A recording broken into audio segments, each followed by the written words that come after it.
Hello, this is Chala Dinkoy, CEO and founder of the Repositioning Expert, welcoming you to another talk series about the EXCELerate 2024 conference taking place April 24th to the 26th at the beautiful Pan Pacific in Vancouver. And my next guest is someone that I have admired and met at the previous EXCELerate conference in Vancouver, Monique Maissan, who is joining us from Netherlands, and she is the founder of Waste to Wear. Welcome, Monique.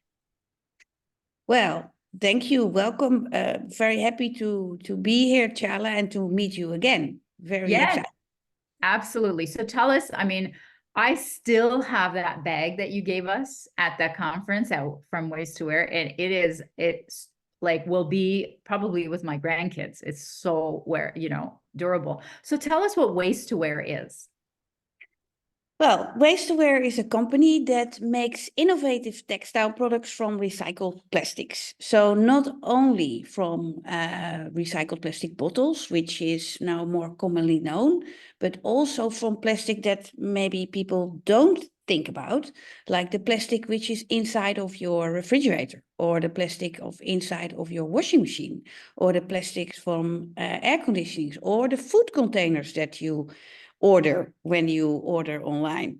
So those kind of plastics, not many people look at. And at this moment, it's called polypropylene. At this moment in the world, only 1% of recycled polypropylene, of post-consumer polypropylene is recycled. Only 1%. Wow. So we are trying to make a difference in that. I'm afraid to ask what happens to the 99%. Well, at this moment, it is literally creating mountains of waste everywhere in the whole world. Because think about it, all your appliances, but also food containers, where do they end up? So they end up they take the valuable things out of appliances, like metals, but they not doing things with the plastics inside because it's very complex. So we took on that challenge, and we make reusable shopping bags for that. So, and we are very proud to serve some of the biggest brands in the world with these reusable shopping bags. Mm-hmm. What are some of those brands? Well, our first client was Lululemon. And we are now currently very proud to deliver to Victoria's Secret, to Bath & Body Works, to West Elm, Williams-Sonoma, Debenhams, Boots, American Eagle, now many more brands, Wow. Mars, Coca-Cola, this kind of. Yeah, and for our viewers, Monique has won. I counted 12 sustainability awards, but there's more. She was saying it's probably more, and like that's amazing. That's amazing. So what are these awards for? Because I guess there are so few people doing what you're doing, right?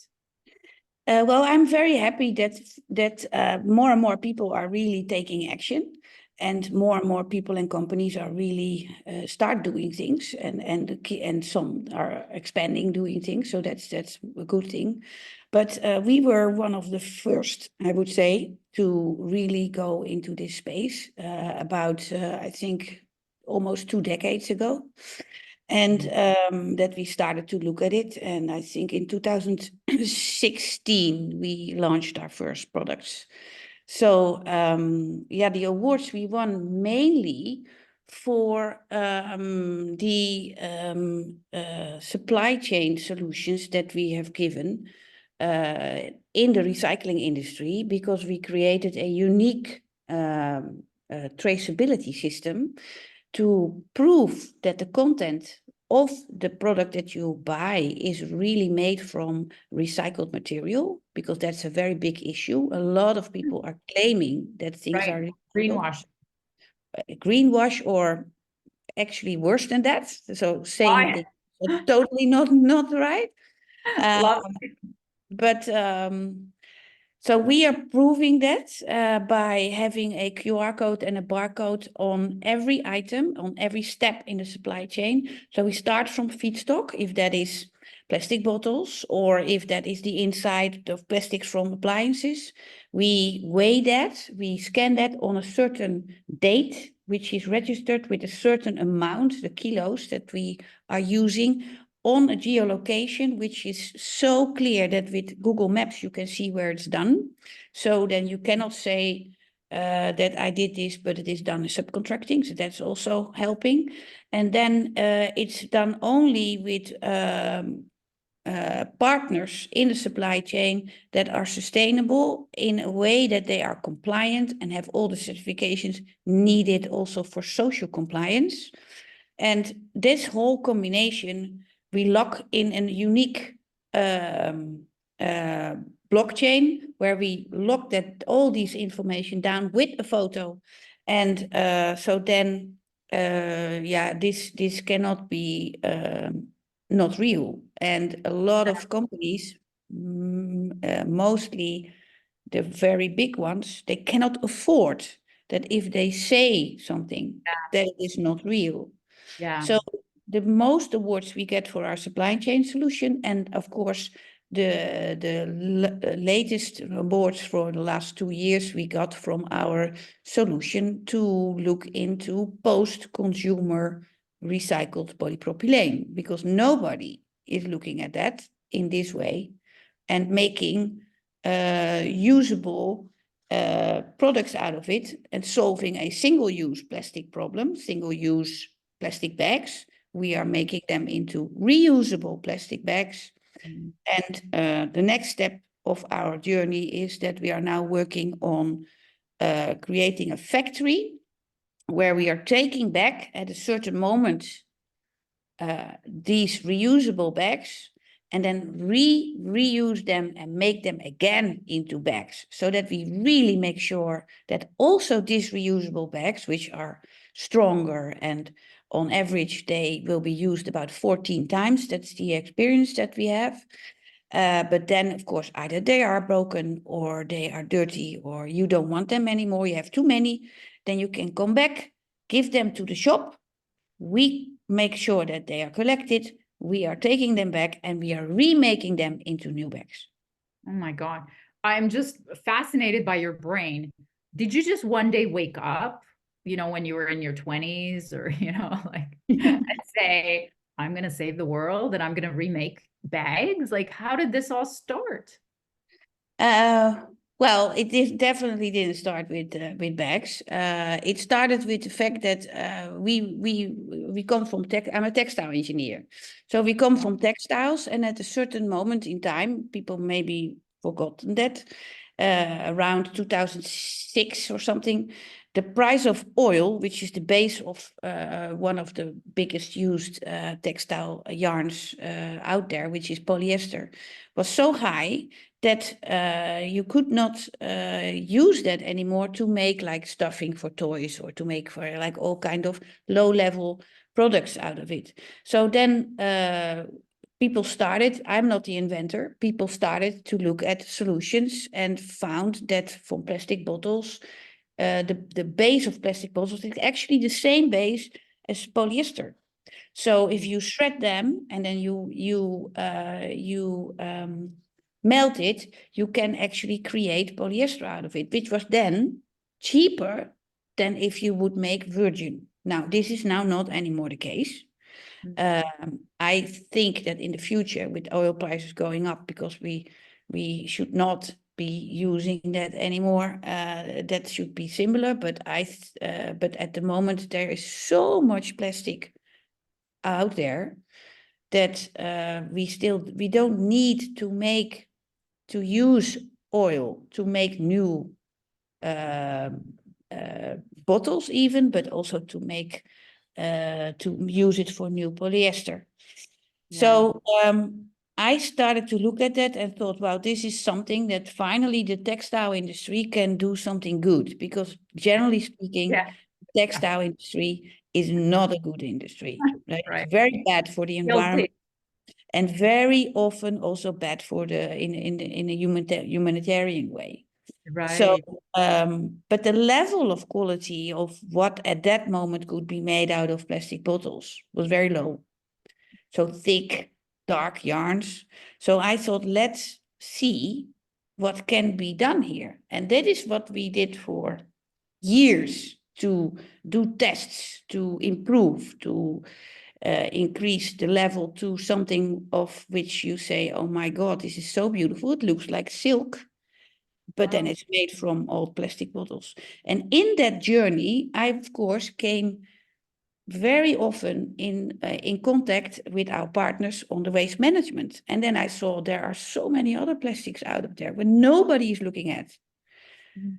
And then I started to look into the fact that 20, 30 years ago in appliances, there was hardly use of any plastic. Like cars, there was also no use of plastic there. But now more and more, there's use of plastics in appliances, in all kind of other other products. But nobody thought about what to do with the plastic coming out of that. And it was just simply discarded into mountains of waste. So then I thought, we need to do something about this. Yeah. So then, together with several universities and years of R&D, we did trial and error and found a kind of a recipe for what we can use, what type of plastics out of the appliances we can use, and how we can make that into something which solves another problem, single-use plastic bags, which is in itself a huge problem in the world. So yeah, that's how I'm a doer, and my ultimate motivation has always been my children. Oh, So I want to leave this world for a better place for my children and my children's children. yeah. And I mean, you can see a problem and then you can think somebody else will take care of it. But I'm thinking, well, if I can try, I can maybe help solve this problem. And then I just try. I mean, I'm an engineer. I'm a kind of a nerdy person. I like this. And yeah, if you try and you do and you then you can make a difference. Yeah. So as a mother, I thank you because I have a child and he's going to have children, hopefully. So tell us where we can hear more of you and meet you at the conference. So on Thursday, the 25th, during a beautiful lunch event where there are still tickets to be gotten. So if people want only to go to the lunch event, I think it's a huge opportunity to hear from many interesting speakers, not talking about myself, but more about the amazing people who I've seen are also going to be there. And have a beautiful lunch in the Pan Pacific Hotel. So then I will be there as one of them. Hopefully can help change people's mindset and also become more active and reactive in actively participating in help save, in my case, take plastics out of the environment, but there are fantastic stories about planting trees, about carbon reduction, and I think it's very inspiring, this conference, and I hope we can really make a difference in Yeah. starting a movement. Yeah. And so in closing, and this is a mega trends conference for businesses and to be for business owners to be able to take stock of what dangers lie and what, what they need to do or not do in the future. What advice do you have? Well, my advice is always if you start doing something, look at the end of the life cycle of whatever you're doing, using a product for doing that, or using some kind of activity of doing something, that think about the end of life, because it is not acceptable anymore. What we used to do in the history is that we make something, we consume it, use it, and then we throw it away. I always say, where is away? There is no away. It's here. So away, there's no away. We throw it away. Where is away? So there is no It's away. Earth. Yeah. So, so every business owner, if you look at what are you actually using as products, where are those products ending up, and how can you prevent that from becoming waste? So if you make sure that those products are reused again, or not causing negative influence for the environment, I think that's already the best thing you can do. So and I think on the conference there will be a lot of options, and I hope that a lot of business owners also come to me and say, oh, I want to understand how we can also get either bags or other products made from recycled, and how you maybe can help us to also become part of this solution. Yes. Thank you so much for your wisdom. So I'm very grateful to be here and have the opportunity to share my thoughts on things. Thank you. Thank you.